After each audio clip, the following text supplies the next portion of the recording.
I can't wait any longer. My whole body trembles with the cold. Where is he? I wish I could remember what happened earlier today. Did the rising sword come through? Did I do what they needed? For a minute, anger shivers through me along with cold. I never wanted to be here in Central. I wanted to be in the Rising and send me to Cadmus like Kai and Indy. But the Rising didn't find me fit for flying or fighting, only for sorting. That's alright. I am allied with the Rising, not defined by them. I have my own poems and I know how to trade. Perhaps it's time to use the papers to get from the carving to bargain my way out of this place. I've waited long enough. I look down at all the little fish bodies bumping along the shore, slapping into each other. I shudder at their glossy dead eyes. Their scaly silk stink. They'll brush against my hands when I reach into the water to get the box. Their smell is so strong that I think I can taste their fresh in my mouth. It will linger on my skin when I've finished. Don't look. Get it done. I prop the flashlight on the ground under the dock and peel the papers from my wrist and set them down. I draw my hands up and my sleeves just enough to cover them so I have a barrier between my skin and the water. As I wade out, I try not to feel the fish against my legs. Steady bump of the dead little bodies in the lake. They used to be a safe place. I hope my clothes are enough to protect me from whatever poisoned this lake. The smell is overpowering and I can't breathe as I put my hands in. I have to try not throw up as I feel scales and fins and eyes and tails touching me.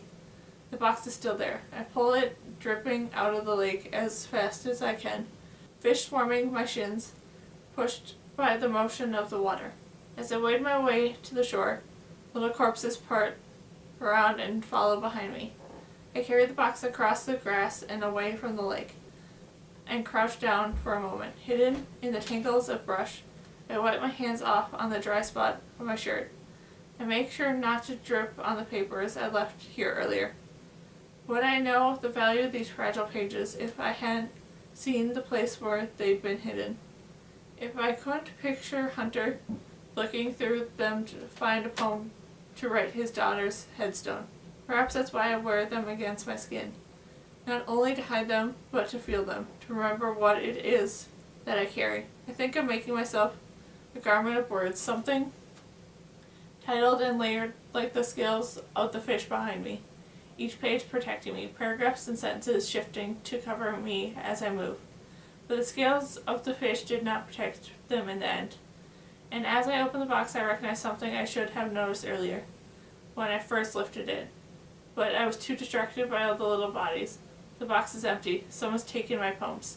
Someone's taken my poems and Kai didn't come. It is cold. I know it's too late, but I find myself wishing I hadn't come here tonight. Then I wouldn't know everything I had lost. As I draw closer to the city, I look up at the apartment buildings and realize that something else is wrong. It's not just the lake. It's the middle of the night, but the city is not gone to sleep. The colored light seems strange, blue instead of gold. It takes me a moment to realize why. The ports in all the apartments are on.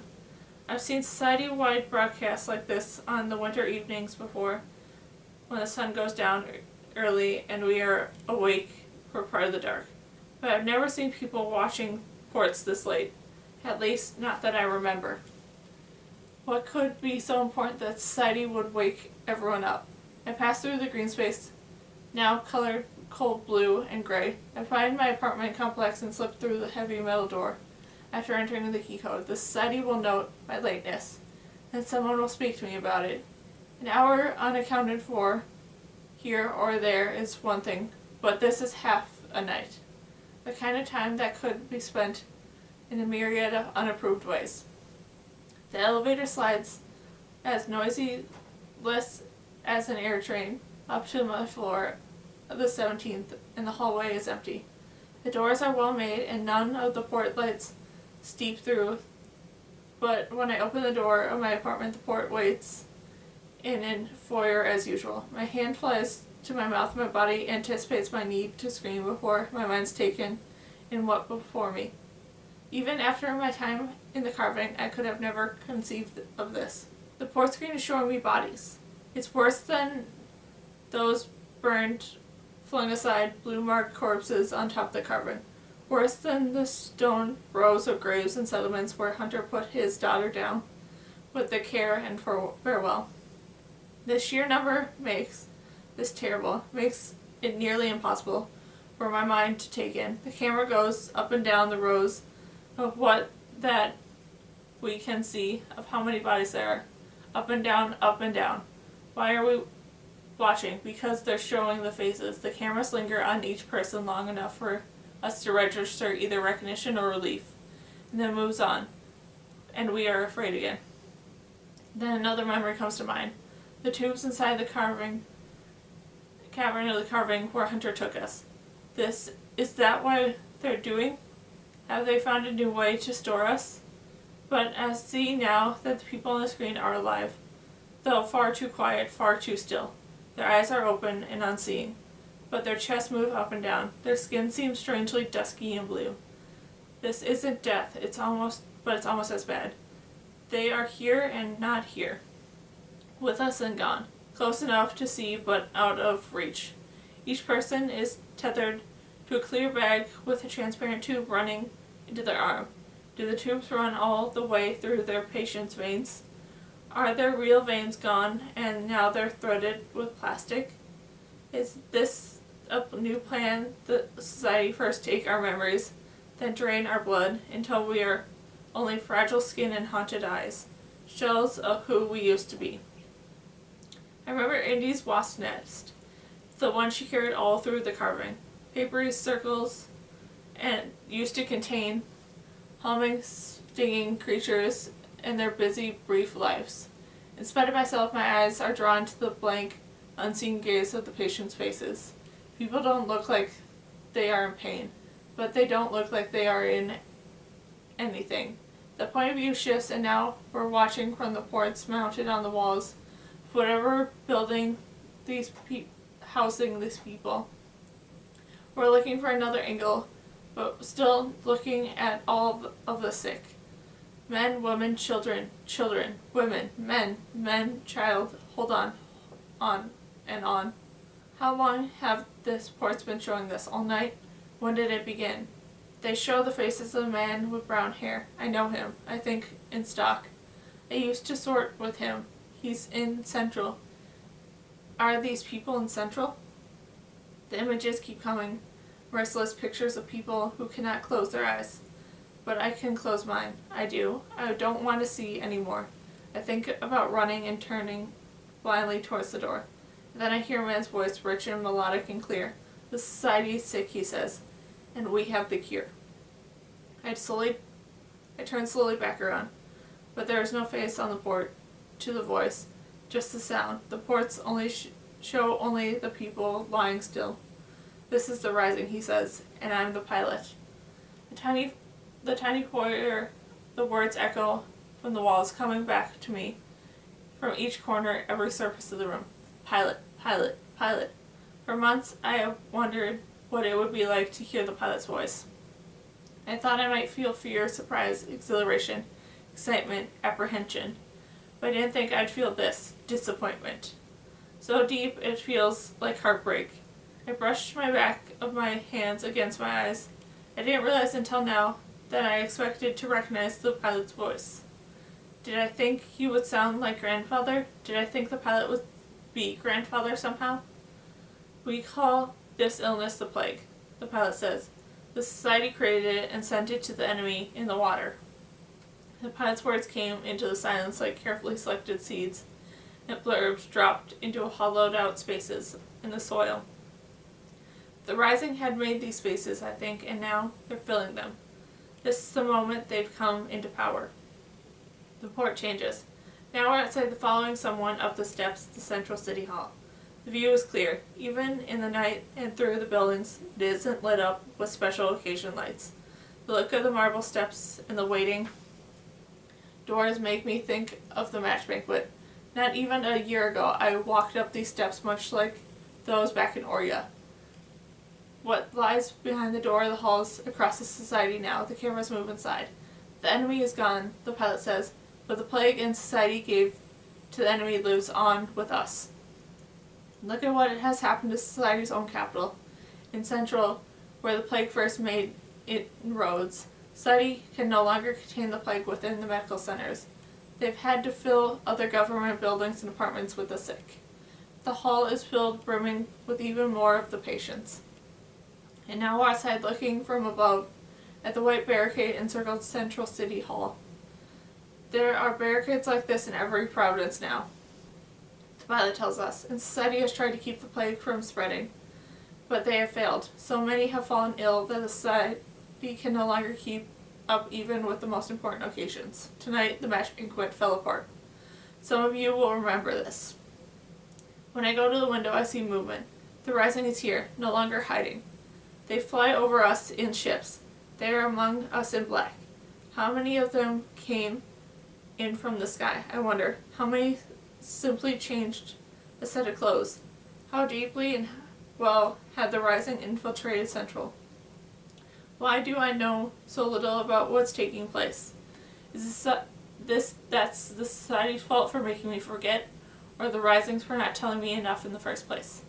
When the plague had first developed, the pilot says, there were those of us who saw what might happen.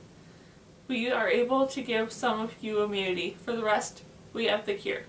And now the pilot's voice takes on more emotion, more persuasion, more. It's become bigger. It plays on our emptiness to fill our hearts.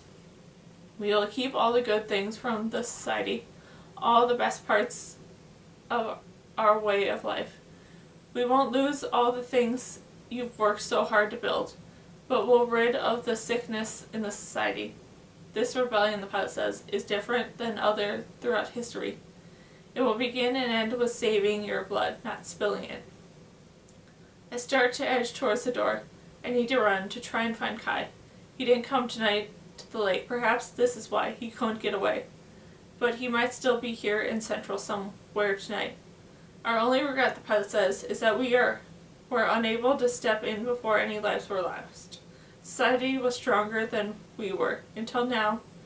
Now we can save all of you. On the screen, someone in a black uniform opens a case, and it's filled with small red tubes, like the tubes in the cave. I think again, only those were lit blue.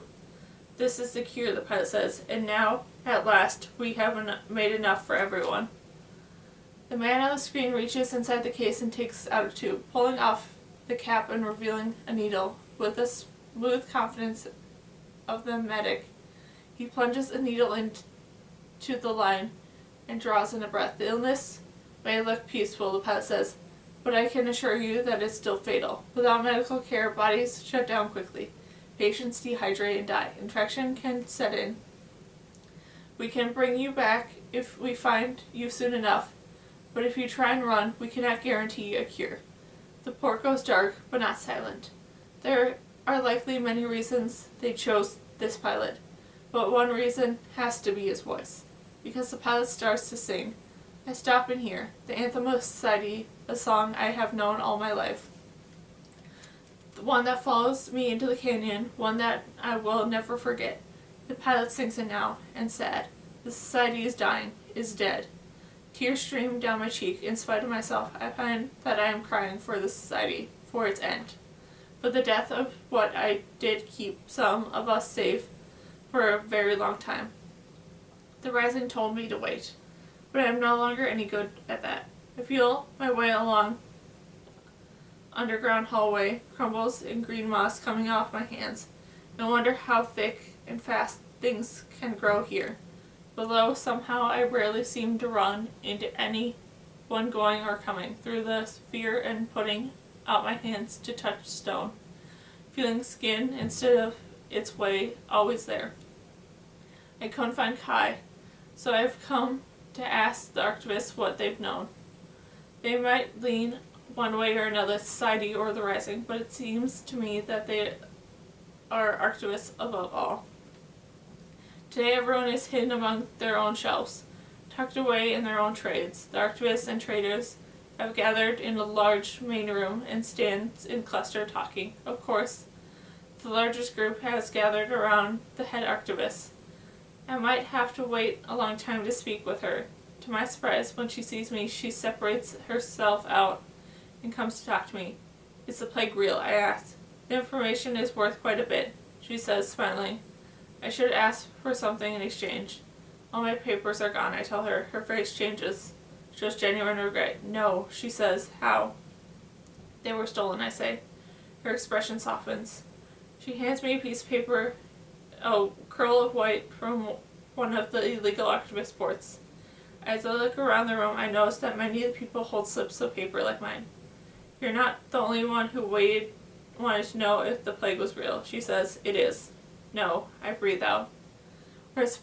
We suspected a plague even before the still zone barriers went up, she says. The society was able to keep it contained for a long time, but now it's spreading quickly. Who told you? I said. Was it the Rising? She smiles. I hear things from the Rising and the society. The activists have learned to be wary of both. She gestures to the paper I hold in my hand. We have a code for times like this. We've used it for a long time to warn one another of illness, and lines come from the very old poem. I look down and read it. Physic himself must fade. All things end are made, and the plague falls swift goes by. I am sick, I must die. I grab the paper tightly in my hand. Who is the Physic? I think of Xander.